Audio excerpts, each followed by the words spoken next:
Hey, I'm Steve. Fly fishing is a greatly misunderstood sport, with the cast being the most misunderstood aspect of the sport. Basic casting is actually the easiest part to fly fishing. With good instruction, anyone can learn to cast well within 20 minutes or so. Though it does take practice and some patience, you should be able to understand casting better with this presentation. We'll go over the necessary equipment important in casting, such as the rod, reel, and line, and what factors make them important.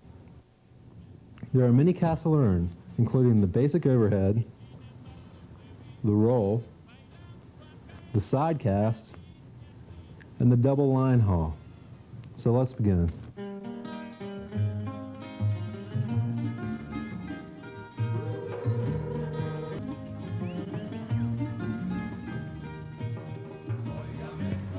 The first thing that we need to talk about is the rod. The rod's probably the single most important component in fly fishing.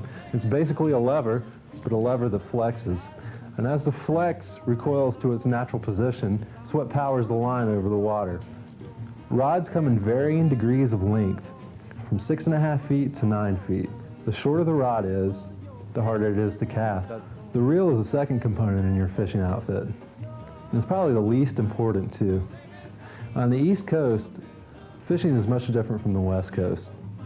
The fish don't rise and jump and run as far as they do on the West Coast, and are generally a little bit smaller.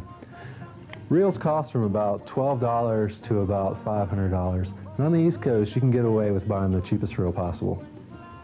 The next component in the fly fishing outfit is the line. It's a lot different from the line you use in spin casting or bait casting. As you can see, it's much thicker and much heavier, and enables you to throw your flies in the air, which are much lighter and wind resistant than the lures you use in spin casting. There are three major designs in fly line. There's a level line that remains a consistent diameter all the way through. There's a double taper that starts small, gets large to the middle, and tapers off toward the fly end. And there's a weight forward. The weight forward starts small towards the reel and gets larger to the fly end. I would recommend weight forward. Before we start casting, there are three pieces of advice that I'd like to give to you. The first one is to pick an open field to practice in. You won't get your line caught on trees and in the bushes. And also, stay off the pavement and the gravel, because that'll tear up your line, and line is kind of expensive. The second piece of advice I have is not ask questions at a fly shop. I taught myself how to cast, and I originally would ask them questions, but kind of figured out that a lot of people ask the same questions and they don't give very good answers. So just figure it out and have fun on your own. The third one is just to go fishing. It's a lot more fun than practicing, and you might even catch a fish.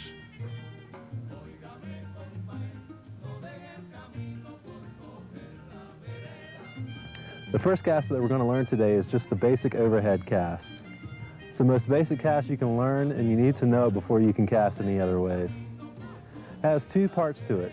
It has the back cast, when you bring your line back, and the forward cast, where you take your line out to the water. The back cast and the forward cast are equally important. Any mistakes made on the back cast, you can lose control and accuracy in the forward cast. To make a good back cast, bring your rod and line up off the water fairly smoothly and quick. Let the line straighten out behind you so it's parallel to the ground.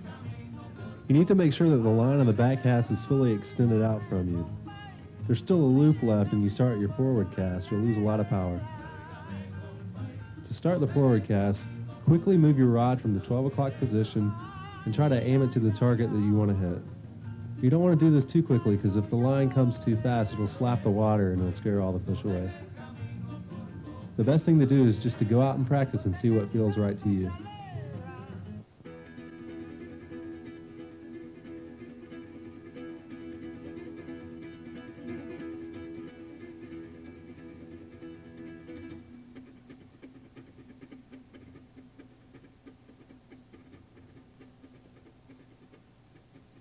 The next cast we'll talk about is the side cast. It's the same basic cast as the overhead cast, except you try to cast from the side, avoiding the trees overhead. It can be very useful on the river. The next cast is a roll cast. This cast is very helpful when there's something blocking your back cast. To do this cast, you want to bring your rod up to 12 o'clock and in the water.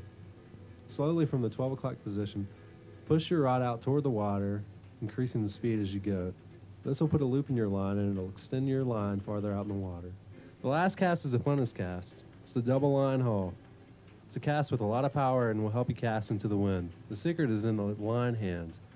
You want to tug on the line when you start your back cast. This increases the flex and gives more power to the back cast. You want to do the same thing for the forecast. Tug on the line again with your left hand. It'll increase the rod flex and it'll sail the line over the water. Thanks for joining us today, and I hope this video was very enjoyable. Maybe I'll see you on the river sometime.